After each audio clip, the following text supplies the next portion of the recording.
की पावन धरती देश धर्म का नाता है।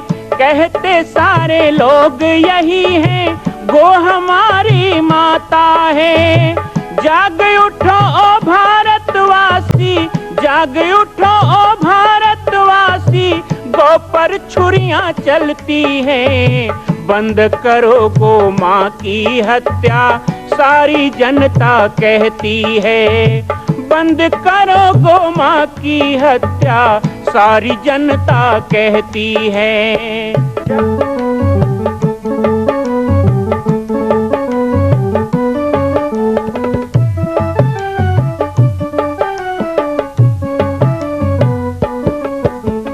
जगह जगह पर बूचड़ खाना, लाखों गौएं कटती हैं। किसे सुनाए व्यथा हमारी, नैना नीर बहाती हैं। रक्षा करना गौ माता की, रक्षा करना गौ माता की, गीता ज्ञान सिखाती है। बंद करो गो माँ की हत्या, सारी जनता कहती है। बंद करो गो माँ की हत्या, सारी जनता कहती है।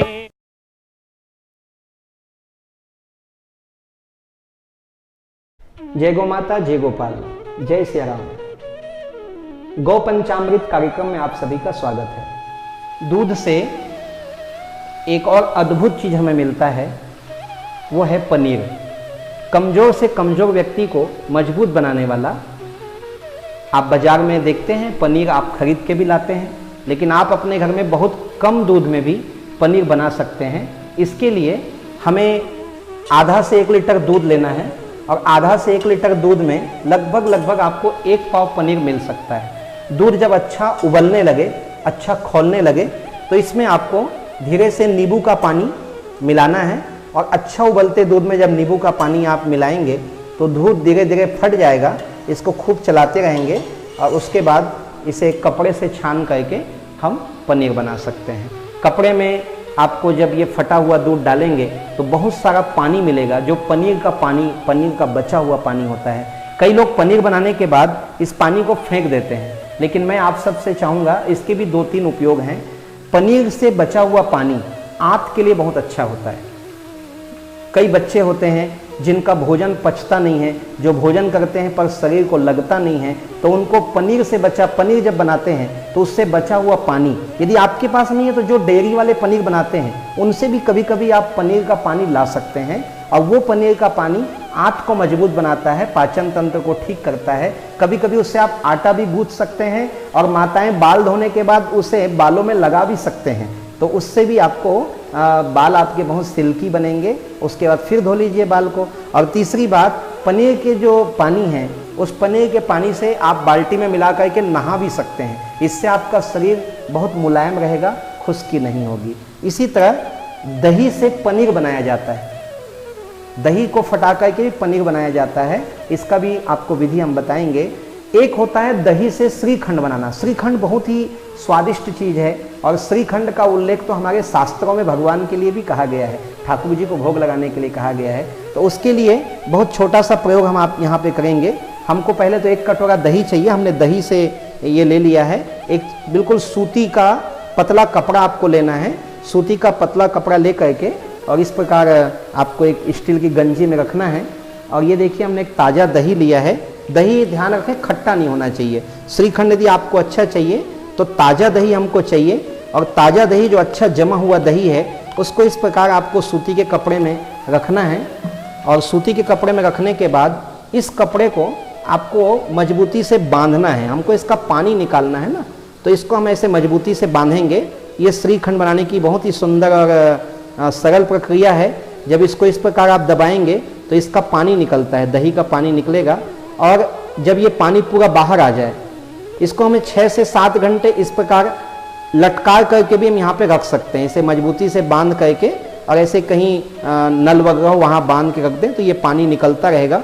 और जब इसका पूरा पानी निकल जाए, इसमें केवल दही का वह गुण बच जाए जो पानी से रहित है, तो उसके बाद इससे श्रीखंड बनाया जाता है। ये हुआ श्रीखंड बनाने की विधि। आइए,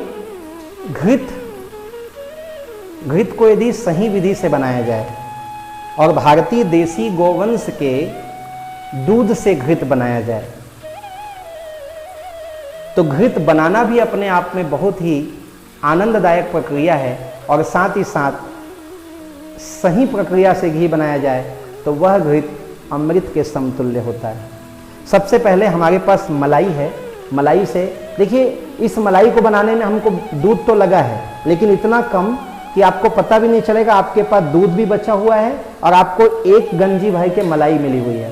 यदि आधा किलो दूध से आप प्रतिदिन करते हैं तो मान के चलिए कि 15 से 20 दिन में आपकी ये गंजी पूरी भर जाती है, पतीला आपका भर जाता है। तो हमें एक भगोना लेना है, उस कम मुँह का हो। हमारे पास इस प्रकार की एक मशीन है जिससे हम इसे बिलोना करते हैं, लेकिन लकड़ी के बिलोने से भी इसको किया जाता है। छोटी मशीनें भी आती हैं, इससे बड़ी मशीनें भी आती हैं, ये सब बाजार में उपलब्ध है। तो हम इस मलाई को सबसे पहले, देखिए मलाई जो हमारे पास है वो इतनी सुंदर जमी हुई है, इसे हमें इस गंजी में डालना होगा, एक बड़े से भगोने में डालना होगा। और हम आपको इसलिए ये करके दिखा रहे हैं ताकि एक गंजी जो आपके पास मलाई है, इसी मलाई से कितना मक्खन निकलेगा हम थोड़ी देर में आपको वो मक्खन भी दिखाएंगे, और साथ ही साथ उससे आपको घृत भी हम दिखाएंगे कि कितना घृत बनता है एक गंजी मलाई से। यदि आपको लगता है कि 15 से 20 दिन की मलाई में कितना निकल जाएगा, हमारे पास एक तरफ एक बड़े भगोने में यहाँ पर दही है, आप देख सकते हैं, ये इससे भी डबल भगोना है। इसमें हमने दही लिया है, जितना 20 दिन का मलाई इसमें हमने डाला है, वही 20 दिन का बचा हुआ दूध, लगभग 10 से 15 लीटर दूध का हमने ये दही बनाया है। तो इस दही में कितना मक्खन निकलता है और इतनी सी मलाई में कितना मक्खन निकलता है, ये अभी आप देख पाएंगे हमारे साथ। गौ पंचामृत कार्यक्रम को देखने पर कुछ माताओं बहनों ने मुझसे जिज्ञासा की। उनका कहना है कि पाटेश्वर धाम में जब हम आते हैं तो आपके यहाँ की दही और आपके यहाँ जो छाछ बनता है वैसा हमारे घर में क्यों नहीं बनता। देखिए, छोटी छोटी बातों की सावधानी रखिए। जैसा मैंने आपको दूध पकाना बताया, दूध से फिर दही जमाने की मैंने प्रक्रिया आपको बताई। अब दही जमाने के बाद गर्मी का दिन हो तो ठंडा पानी, और यदि ठंडी का दिन हो तो गर्म पानी डाल करके फिर हमको दही को बिलोना चाहिए। दही इतना बिलोएं कि मक्खन पूरा ऊपर आ जाए, और पानी की मात्रा इसमें बहुत मिलाना चाहिए, तो आपका छाछ भी बिल्कुल पानी की तरह रहेगा और आपका जो घी का गुणवत्ता है वो बढ़ जाएगा। देखिए, इस दही को बिलोने के बाद अब इसमें किस प्रकार से हमको मक्खन मिलता है। एक चने के दाने के आकार का मक्खन पूरे पानी में तैरने लग जाता है, आपको निकालने में ज़्यादा मेहनत करने की ज़रूरत नहीं है। इस दही को हमने लगभग 1.5 से 2 घंटे बिलोना किया है, और इधर अभी हमने मलाई को बिलोने में लगा दिया है। हमारी मलाई इसके होते तक आधे घंटे में मलाई का मक्खन भी मैं आपको दिखाऊंगा। ये 15 लीटर दूध का दही है और उससे कितना मक्खन निकलता है, और ये मात्र 15 दिन की मलाई है 1 लीटर दूध की, इसमें कितना मक्खन निकलता है ये आपको फर्क साफ दिखाई दे जाएगा।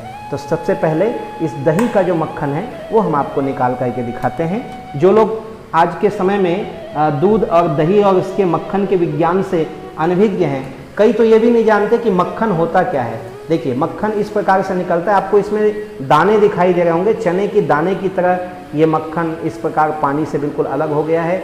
ये प्योर घी है, और जब दानेदार मक्खन होता है तो दानेदार घी भी बनता है। मुझे कई लोग कहते हैं कि जो गौपालक योजना में आश्रम में जुड़े हुए हैं, जिन्होंने गौ माता को गोद लिया है, वो लोग जब यहाँ से घी ले जाते हैं, क्योंकि पाटेश्वर धाम में बहुत कम घी बनता है, लेकिन जो घी बनता है वो घी हम उन्हीं परिवार को देते हैं जिन लोगों ने गौ माता को गोद लिया है। तो एक एक गाय को लोग गोद ले रहे हैं, उनको लगता है कि हमारी गौ माता बहुत अच्छे ढंग से यहाँ पाटेश्वर धाम के गौशाला में पल रही है, और साथ ही साथ हमको उस गौ माता के दूध से बनने वाला मठा मिलता है, छाछ पीने को मिलता है। जब यहाँ आते हैं तो सीता रसोई में सुंदर कढ़ी चावल का प्रसाद मिलता है, और जब हमको आवश्यकता हो तो हमें वहाँ से घी भी मिल जाता है। तो ये गौपालक परिवार को हम घी प्रदान करते हैं, हमको ज़्यादा नहीं, केवल देखिए इतना मक्खन, ये 15 लीटर, लगभग 15 से 20 लीटर दूध के जमावने से हमको इतना सा मक्खन मिल पा रहा है, इससे ज़्यादा नहीं मिल पा रहा है। तो ये हो गई दही से मक्खन निकालने की प्रक्रिया। गौ माता के घृत बनाने के लिए दो प्रकार का घी हम ही आपको बताते हैं। अभी ये हमने कम आंच में इस घी को खूब देर तक के बनाया है। अब इसको हम कहेंगे कच्चा घी, क्योंकि इसमें जो ऊपर झाग है ये अभी सफ़ेदी लिए हुए है, तो ये कच्चा घी होता है। कच्चा घी का मतलब ये हुआ हमें अखंड जोत जलाना है, हमें आरती के लिए बत्तियां बनानी हैं, तो परेशानी ये आती है कि घी इतना जम जाता है कि बत्तियां कठोर हो जाती हैं या फिर जोत हमारा बूझने लग जाता है। तो जब आपको दीप के लिए घी बनाना हो तो इतने में ही घी को आप रोक दें, इसे बादामी या भूरा ना होने दें, इतने में छानने से घी जमेगा नहीं। कम आंच में घी जब आप बनाएंगे तो बनते बनते फिर आखिरी में घी का रंग बिल्कुल बादामी हो जाएगा, इसमें इस प्रकार झाग आने लग जाएंगे। कई माताएं यहीं पर थोड़ा सा गलती ये कर देती हैं कि जब यह घी झाग आने लगे तो उसी समय इसके गैस को बंद कर देना चाहिए, और इस कढ़ाई की जो गर्मी है उसी कढ़ाई की गर्मी में ये आराम से लगभग 10 से 15 मिनट आप हल्के चम्मच चलाएंगे तो ये जलेगा भी नहीं और बिल्कुल सोने के कलर का ये बनेगा, सोने के रंग का घी बनेगा। अब इसके बाद में इसको बढ़िया से एक छन्नी से छान करके ठंडा होने पर आपको डब्बे में रख लेना है। अब ये हमने आज आपको दो प्रकार का, एक कच्चा घी और एक पका हुआ घी बताने के बारे में बताया। आगे देखिए, हमने जो मलाई से मक्खन बनाना शुरू किया है इसकी क्या स्थिति है ये हम देख लेते हैं। हमने एक भगोना मलाई लिया है और मैं आपसे वादा करता हूँ कि एक भगोना ही मलाई मैं आपको इससे निकाल के दिखाऊंगा, मक्खन निकाल के दिखाऊंगा। घरों में जिसके पास 1 लीटर आधा लीटर भी दूध आता है तो उनको बहुत शौक़ होता है कि हम घी बनाएं। मैंने आपको दूध गर्म करना, कच्चा दूध, पका दूध, दही जमाना और दही जमाने के बाद किस प्रकार उसको बिलो की घी बनाना है ये पूरा बताया। अभी हमारे पास इस भगोने में 1 भगोना मलाई थी और वो मलाई हमने इस बर्तन में डाला है और आपके सामने हमने इसको बिलोया है। जितना हमने मलाई डाला है उतना ही मक्खन निकलेगा। इसमें हमने जितना मलाई डाला उससे दुगुना पानी डाला है और इस प्रकार ये लगभग 1 घंटे इसको मथने की आवश्यकता पड़ी है। अब मैं आपको दिखाता हूँ कि किस प्रकार इसमें मलाई आती है। गौ माता के दूध से बनने वाले घृत में मलाई का घी बहुत ही स्वादिष्ट होता है और बहुत ही गुणकारी भी होता है।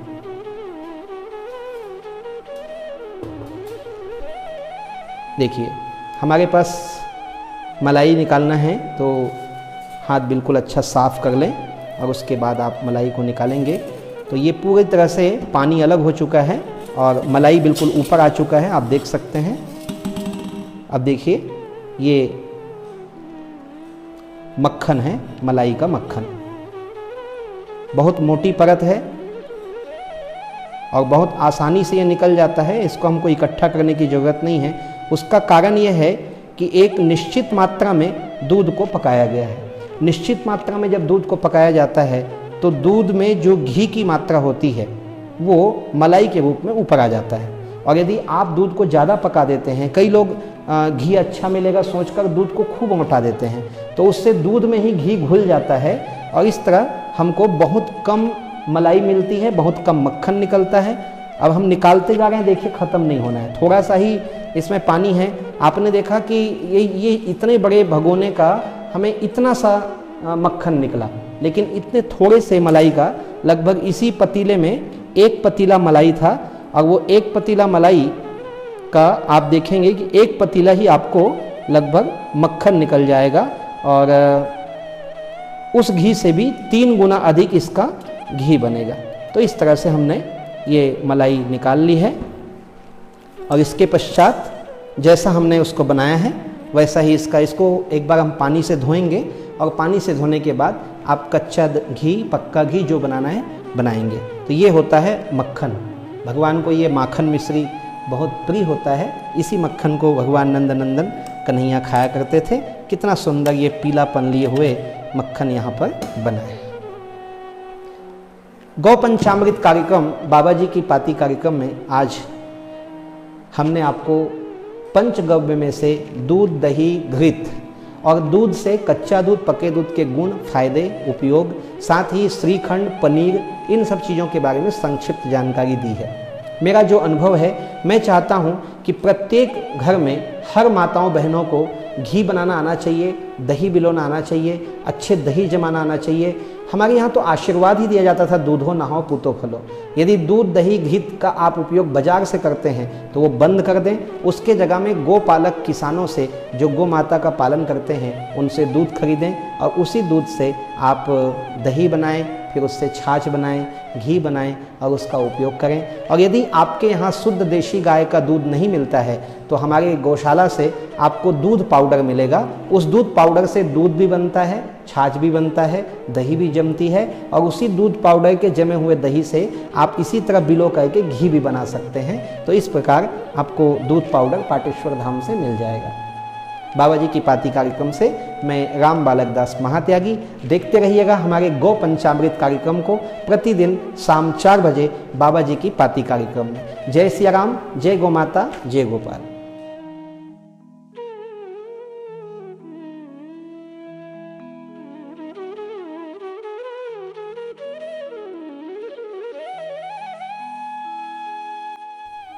श्री गणेशाय नमः। शास्त्रों में कहा गया है, सजातो ये न जाते न याति वंशः समुन्नतिम परिवर्तनी तो संसारे मृतः हुआ न जाते।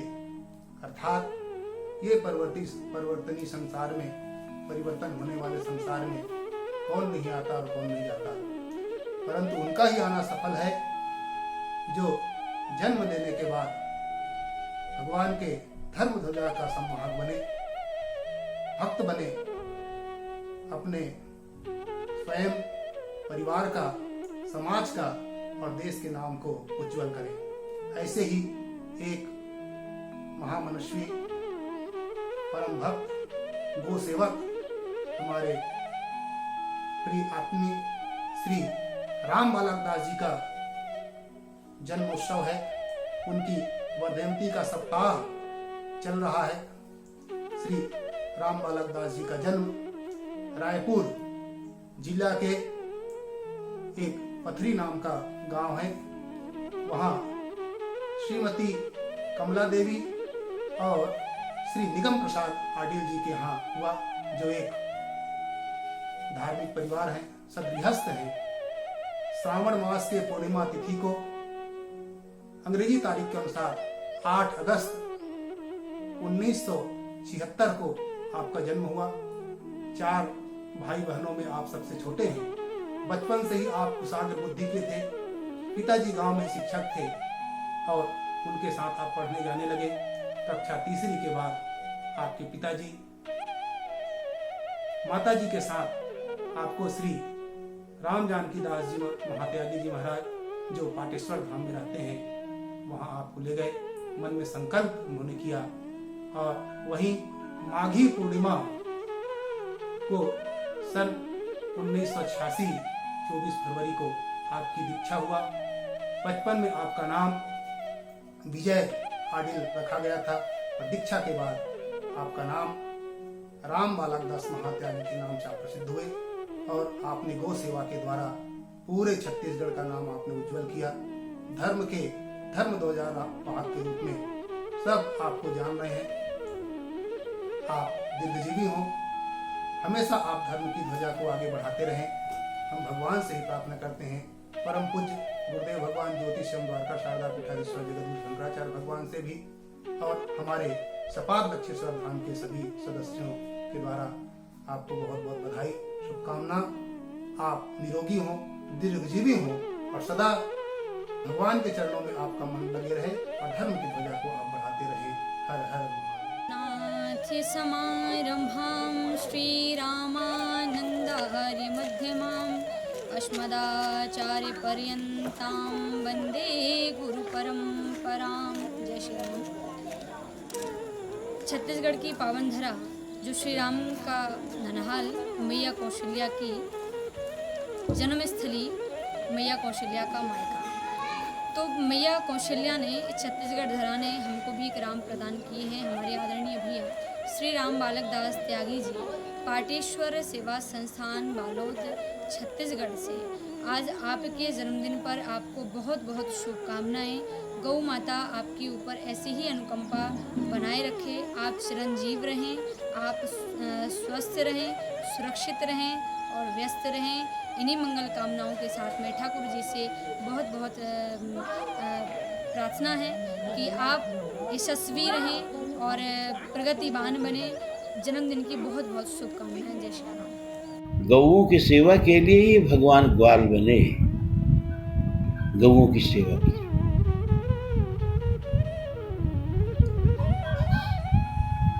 तो हमारे लिए बड़े हर्ष की बात है कि हमारे परम श्रद्धेय, हमारे परम पूज्य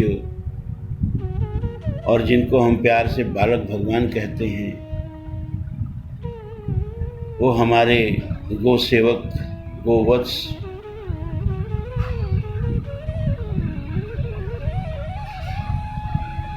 राम बालक दास जी महाराज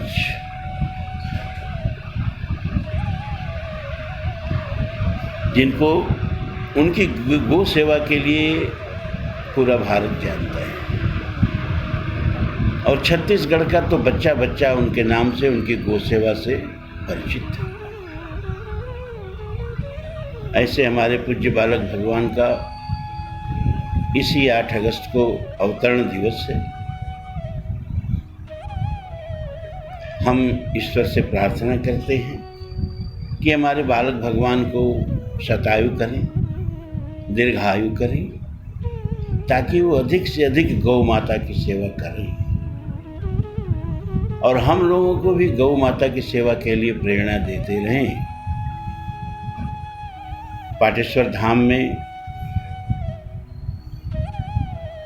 हमारे बालक भगवान के जन्म दिवस, अवतरण दिवस के अवसर पर एक बहुत बड़ा आयोजन होने जा रहा है, जिसमें गौ माता को, जो उनके यहाँ गौशाला है, उनको 56 भोग भी दिया जाएगा। गौ माता की सेवा की सबको प्रेरणा भी दी जाएगी। आप अधिक से अधिक उस समारोह में कोरोना का और सोशल डिस्टेंसिंग का ध्यान देखते हुए सहयोग करें। इन्हीं शब्दों के साथ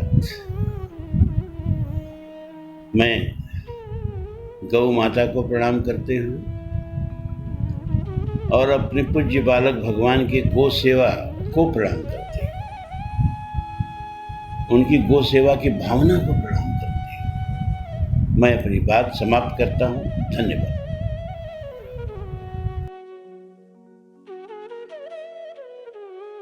जय श्री राम, जय गो माता, जय गोपाल।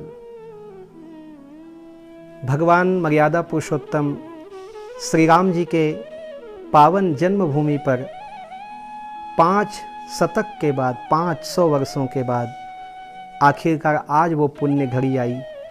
श्री अवधपुरी धाम में रामलला के पावन जन्मभूमि मंदिर का आज भूमि पूजन हुआ। सहस्त्रों सहस्त्र हमारे पितरों की आत्माएं जो इस दृश्य को देखने के लिए भटक रही थी, आज उनको शांति मिली।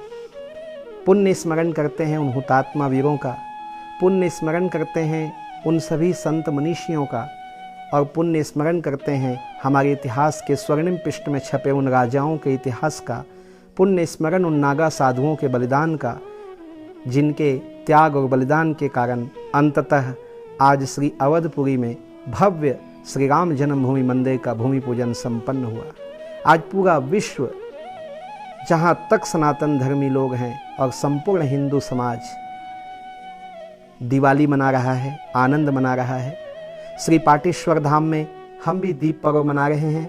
आज दीप से पाटेश्वर धाम को सजाया जा रहा है और सभी बहुत आनंदित हैं, उल्लसित हैं। धन्यवाद देंगे भारत के प्रधानमंत्री श्री नरेंद्र मोदी जी को, जिन्होंने स्वयं उपस्थित रह करके इस पर्व में अपनी भूमिका की, और इतना ही नहीं, संपूर्ण भारतीयता का परिचय देते हुए, हिंदू जीवन के पावन आदर्शों का पालन करते हुए उन्होंने संतों का सम्मान, मंच की मर्यादा, भाषा का संतुलन और सचमुच अद्भुत भाषण शैली के द्वारा अपने संबोधन में अपने देशवासियों को संबोधित किया। और इतना ही नहीं, श्री ठाकुर रामलला को साष्टांग दंडवत कर और भारतीय पद्धति से पूजन करके उन्होंने यह साबित कर दिया कि 70 वर्षों के आज़ादी के बाद सचमुच कोई हिंदू राजा हमें मिला है। इस बात के लिए प्रधानमंत्री जी को बहुत बहुत धन्यवाद, साधुवाद। साथ ही सभी संतों के चरणों को वंदन, जिनके प्रयास से आज हम बालकों को यह देखने को अवसर मिला भूमि पूजन का। और इस बात को लेकर के भी हम बहुत प्रसन्न हैं कि ये 500 वर्ष पुरानी लड़ाई का अंत हमारी पीढ़ी में हो रहा है और हमें भव्य शिखर देखने को मिलेगा श्री राम जी के मंदिर का। मैं पाटेश्वर धाम से राम बालक दास महात्यागी बाबा जी की पाती कार्यक्रम में हम माँ कौशल्या जन्मभूमि से बोल रहे हैं। छत्तीसगढ़ माता कौशल्या की जन्मभूमि है और इतना ही नहीं, पाटेश्वर धाम में माँ कौशल्या की पावन जन्मभूमि का निर्माण भी श्री राम जन्मभूमि के तर्ज पे ही हो रहा है। कितना अद्भुत संयोग है, श्री राम जन्मभूमि में रामलला के मंदिर का भूमि पूजन और माँ कौशल्या की पावन जन्मभूमि में हम आनंद उत्सव मना रहे हैं। यह छत्तीसगढ़ और अवध धाम की पावन परिपाटी चलती रहे। छत्तीसगढ़ में माँ कौशल्या की जन्मभूमि और अयोध्या में श्री राम जन्मभूमि की यह पावन परिपाटी सदा बनी रहे, ये परंपरा बने रहे। राम को मामा गांव से लगाव बना रहे और राम के मामा गांव के लोगों का राम पे लगाव बना रहे, ऐसी मेरी शुभकामना है। आप सभी को बहुत बहुत शुभकामनाएं श्री अवधपुरी धाम के रामलला के मंदिर भूमि पूजन। जय श्री राम, जय गो माता, जय गोपाल, जय अवधपुरी धाम, जय पाटेश्वर धाम। छत्तीसगढ़ के बालोद जिला में स्थित है पाटेश्वर धाम, जहां विश्व का अद्वितीय मां कौशल्या जन्मभूमि मंदिर निर्माण एवं 10,000 गायों के लिए श्री हनुमान नंदीशाला गौ अभ्यारण्य की स्थापना की जा रही है। श्री पाटेश्वर धाम के आध्यात्मिक, धार्मिक एवं नित्य नवीन जानकारियों से जुड़ने के लिए हमारे YouTube चैनल राम बालक दास को सब्सक्राइब करें एवं घंटी का बटन दबाएं। जय श्री राम, जय गो माता, जय गोपाल।